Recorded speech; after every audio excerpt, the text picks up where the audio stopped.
हम नन्हे मुन्ने बच्चे, तो कविता है। चलो अपन आज कहानी सुनेंगे। क्या सुनेंगे? कहानी।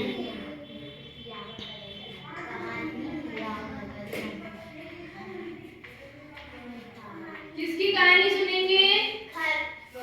नहीं, नेवले की कहानी। किसकी? नेवले। नहीं पता नेवला क्या होता है?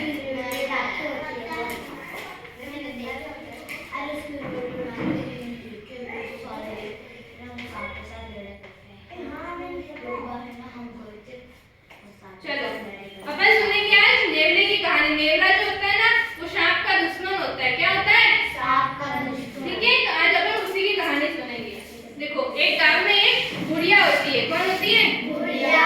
और उसकी एक बच्चा होता है। क्या होता है? बच्चा। तो वो नेवले को पालती है। किसको? नेवले को पालती है। उसको रोज दूध पिलाती है, खाना खिलाती है। ठीक है, और रोज अपने साथ रखती है। किसको रखती है साथ में? नेवले को अपने साथ में रखती है। ठीक है, फिर और जब भी वो बाहर जाती है तो अपने बच्चे को किसके भरोसे छोड़ के जाती है? नेवले के भरोसे। और नेवला भी उसके बच्चे का बहुत अच्छे से ध्यान रखता है। क्या करता है? ध्यान रखता है बहुत अच्छे से। जैसे कि आपके घर पे कोई कुत्ता या कोई होगा तो वो ध्यान रखता है ना, कोई और अनजान लोग आता है तो वो भौंक के बताता है। वैसे ही नेवला भी उसके बच्चे का ध्यान रखता है। किसके बच्चे का? उस औरत के बच्चे का ध्यान रखता है। ठीक है, फिर एक दिन क्या होता है, जो औरत होती है वो बाहर बाजार जाती है कुछ सामान लेने के लिए। क्या लेने? सामान लेने। जब वहां से वो सामान लेके वापस आती है तो वो देखती है कि नेवला जो होता है वो बाहर होता है, घर के बाहर होता है, और उसके मुंह में बहुत सारा खून होता है। क्या होता है? बहुत सारा खून होता है। ठीक है, तो वो सोचती है कि आज इस नेवले ने मेरे बच्चे को खा लिया। क्या सोचती है? किसको? बच्ची को। औरत सोचती है कि आज इस नेवले ने मेरे बच्चे को खा लिया। वो घर के अंदर तो जाती नहीं है, उससे पहले ही वो सोच लेती है कि इस नेवले ने मेरे बच्चे को खा लिया। तो क्या करती है, उस नेवले को लकड़ी से पीट के मार देती है। क्या करती है?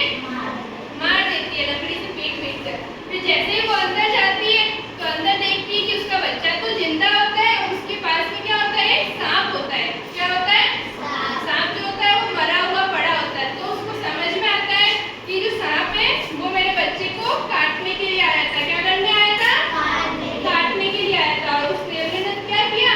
मेरे बच्चे की रक्षा की। किससे? सांप से। मेरे बच्चे की रक्षा की सांप से।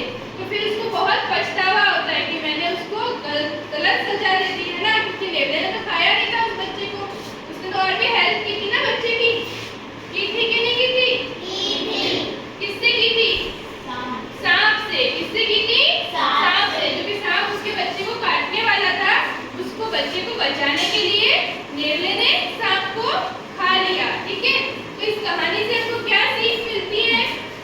कोई बताएगा क्या सीख मिली आपको? शिक्षा क्या मिली आपको इस कहानी से? उस औरत ने उस नेवले को मारा तो क्या उसने सोच विचार के मारा? बिना सोचे मार दिया। उसको तो पता भी नहीं था कि उसने उसके बच्चे को खाया या नहीं खाया। तो इस कहानी से हमको ये शिक्षा मिलती है कि कोई भी काम करने से पहले सोच विचार कर लेना चाहिए। क्या मिलती है? कुछ भी काम करने से पहले सोच विचार कर लेना चाहिए।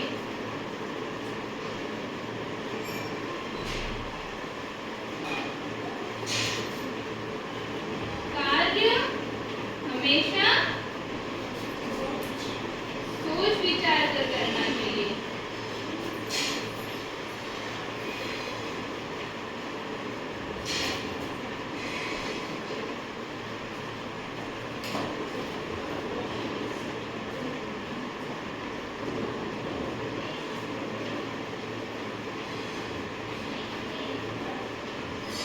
कार्य हमेशा कैसे करना चाहिए?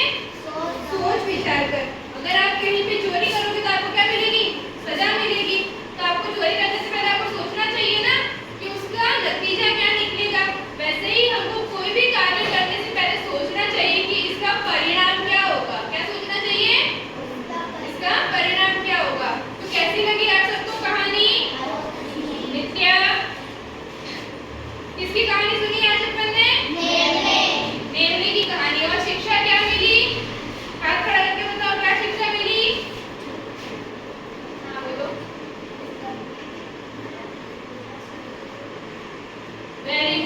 भी बिना सोचे कोई काम